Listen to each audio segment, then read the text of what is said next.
নমস্কার বন্ধুরা, চলে এলাম আবারও আজকে একটা রেসিপি নিয়ে, কড়াইশুঁটির কচুরি। তো এখানে আমি প্রথমে 500 ময়দা নিয়ে নিলাম। 500 ময়দার মধ্যে আমি একটু সাদা তেল দিয়ে দিলাম। সাদা তেল দিয়ে ময়দাটা একটু মিশিয়ে নিলাম। তারপরে এর মধ্যে পরিমাণ মতো লবণ ও চিনি দিয়ে দিলাম। তারপর একটু উষ্ণ গরম জল দিলাম। যেটাকে এবারে মাখিয়ে নেব ভালো করে। একটু কিছুক্ষণ এভাবে মেখে অনেকক্ষণ মাখতে হবে এটা ভালো করে। ময়দাটা প্রথম থেকে শেষ অবধি দেখুন, আশা করি আপনাদের ভালো লাগবে। এটা আমার মাখা হয়ে এসছে। এইভাবে ভালো করে মেখে এটার উপরে সাদা তেল দিয়ে একটু উপরটা লাগিয়ে এটাকে আমি কিছুক্ষণের জন্য ঢেকে রাখবো। আপনারা ওইভাবে ঢেকে রাখবেন, তাহলে ময়দাটা কি একটু নরম হয়।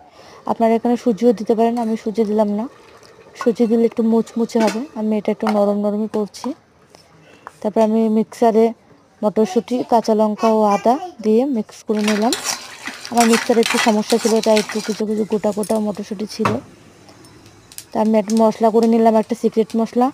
3টে শুকনো লঙ্কা, গোলমরিচ ও জিরা একটু হালকা করে ভেজে নিয়ে বেটে নিলাম। ওটা আমার পরে লাগবে। কড়াইতে তেল দিয়ে তার মধ্যে কালো জিরা ও হিং দিলাম। তারপর হলুদ গুঁড়ো ও লবণ দিয়ে তার মধ্যে মটরশুঁটি মিক্সটা দিয়ে দিলাম। দিয়ে মটরশুঁটি মিক্সটা ভালো করে নাড়তে করতে থাকলাম যতক্ষণ না ঘন হয়ে আসে। ঘন হয়ে আসলে আমি ছাতু দিলাম। ছাতু দিয়ে নাড়াচাড়া করে কিছুক্ষণ আরও একটু ব্যাটারটা ভালো হলো। তারপরে এর মধ্যে মশলাটা দিয়ে দিলাম, যে মশলাটা আমি করেছিলাম, গোলমরিচ, জিরা ও শুকনো লঙ্কা মশলাটা দিয়ে এটা ভালো করে মিশিয়ে নামিয়ে নিলাম। ময়দাটা তুললাম, ঢাকনাটা দেখুন কতটা সফট হয়েছে। আবার একটু মেখে নিলাম ভালো করে। মেখে এবারে এটাকে একটু একটু নিয়ে ছোটো ছোটো লিচি কাটবো। মিডিয়াম কাটবো, একেবারে ছোটো একেবারে বড় করব না।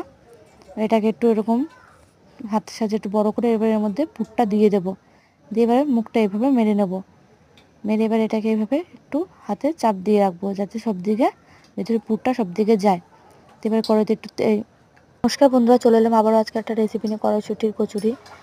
প্রথম থেকে শেষ অবধি দেখবেন, আশা করি আপনাদের ভালো লাগবে। আমি এখানে 500 গ্রাম ময়দা নিয়ে নিলাম। তার মধ্যে সাদা তেল দিয়ে ওটা ময়দার সাথে ভালো করে মিশিয়ে নিলাম। এর মধ্যে পরিমাণ মতো লবণ ও চিনি দিয়ে দিলাম। দিয়ে এর মধ্যে উষ্ণ গরম জল দিলাম। উষ্ণ গরম জল দিয়ে ময়দাটাকে ভালো করে মেখে নেব। আপনাদের যদি আমার ভিডিও ভালো লাগে অবশ্যই লাইক এবং সাবস্ক্রাইব করবেন। আর চ্যানেলে যদি নতুন হয়ে থাকেন তাহলে অবশ্যই সাবস্ক্রাইব করবেন, যাতে আমার ভিডিও সবার আগে আপনারা দেখতে পান।